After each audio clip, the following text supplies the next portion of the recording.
Ladies and gentlemen, I am Patrick Howley, the citizen journalist from PatrickReports.com, joining you with some good news from the nation's federally occupied capital city of Washington, D.C. I have just confirmed with the Trump Department of Justice that the DOJ Civil Rights Division is finally investigating cases of alleged discrimination against native-born Americans stemming from the H-1B visa program. If you're in the job market, you know what the H-1B visa program is. They bring foreigners over here. They're basically indentured servants for corporations, and they go first in line for all the jobs. If you're on LinkedIn, you've probably seen some H-1B only job postings, which harken back to another discriminatory slogan from my own collective unconscious culturally, which is no Irish need apply. No Irish need apply. But nowadays, it's the immigrants who are getting the jobs, and it's the native-born Americans who are supposed to starve out on the streets.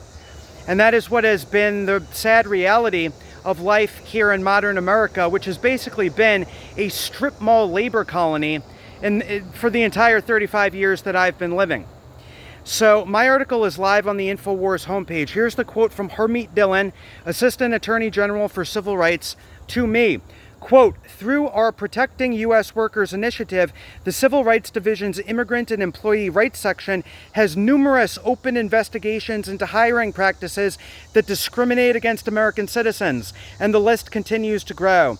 We encourage anyone aware of such practices to notify the Civil Rights Division so we can determine if an investigation and enforcement action is needed. I clarified, so specifically about H-1Bs. There are open cases. DOJ official Natalie Baldessari told me, quote, I believe that is addressed in the statement highlighted below, and she highlighted the part about the open cases. Now, this also goes along with what Harmeet Dillon said on Twitter. The Atlas Gemini account, which is a great account, tweeted H-1B only job postings on LinkedIn. Amanda Bartolotta, the investigative reporter, linked up with WorldNet Daily. She says that she would send the list to her contacts at DOJ. Harmeet Dillon replied, please do. So, ladies and gentlemen, it looks like it is time for a new civil rights movement in America. I am here in Washington, D.C. I am working every day at PatrickReports.com. My work goes up on InfoWars. I am committed to changing this issue that for too long the Chamber of Commerce, GOP, and the George Soros wacko communist left have turned a blind eye on. We are the forgotten Americans, but we're about to jog their memory. This is a new civil rights movement, and I will be your Martin Luther King. I volunteer for the job. I will be your Dr. Martin Luther King. Go to civilrights.justice.gov and be truthful and accurate, of course, and tell the truth. But go to civilrights.justice.gov if you feel that you've been discriminated against because of the H-1B program, or if you've lost out on a job because of the H-1B program unfairly. This is a new civil rights movement happening in Washington, D.C. This H-1B program has to be abolished. There's an H-1B cap of 85,000 new visas per year, but that doesn't even count the people who already have existing H-1B visas who renew. So that doesn't even count. Every year there's more and more and more and more, you see. And they're basically indentured servants to the corporations. Now, Howard Lutnick, Trump's Commerce Secretary, has been bashing H-1B finally. He called it a scam. But the administration is not showing that they're willing to actually abolish the program at this time.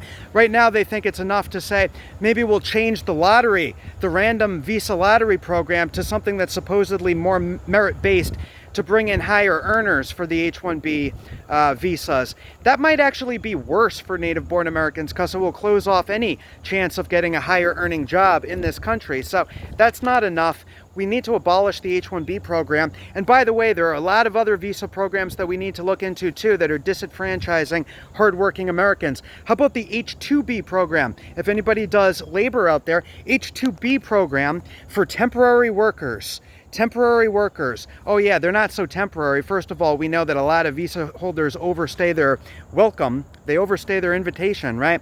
But, you know, these so-called temporary workers on H-2Bs can stay for 3 years if they keep renewing, and then all they have to do is leave for 3 months, then they can come back and get another 3 years. $66,000 per fiscal year is the cap on H-2Bs. A lot of these H-2Bs work in the hospitality industry, by the way. Lame duck Biden in December 2024, his DHS and DOL teamed up to put forth a new rule allowing for 64,716 additional supplemental H-1B visas for the upcoming fiscal year at the time, reserved 20,000 visas for nationals of El Salvador, Guatemala, Honduras, Haiti, Colombia, Ecuador, and Costa Rica. Now, we've already hit the cap on the H-1B visas that we're allowed to let in a fiscal year. But when it comes to these Biden additional supplemental temporary visas, it turns out the DOL Inspector General's office warned the Trump administration that they are now auditing the Trump administration to figure out how to get the Trump administration to improve their H-1B processing, to get more foreigners into this country, to further disenfranchise the American workers. Okay, this is the fight of our lives. If native-born Americans can't get jobs, then it doesn't matter if the economy recovers, because it's not recovering for us. It's not recovering for young, able-bodied American citizens who want to work. And the tech is not getting better, by the way. It's not like these H-1B visas are making the tech better. You might have noticed the tech is getting worse basically across the board at tech companies as a result of H-1Bs, as a result of a lot of senior American engineers getting laid off. The mass tech layoffs are a big, big problem. Okay, so I'm here in Washington, D.C. I'm your Martin Luther King. My article is on InfoWars. To get in touch with me, go to patrickreports.com. We are not going to shut up. We are never going to shut up. We've shown that we've been able to make some good progress. I was able to report on the DOL program where they were trying to sneak in the woke DEI teachers through the Department of Labor instead of the Department of Education, and that was going on under Biden. Trump shut down the program, totally defunded it.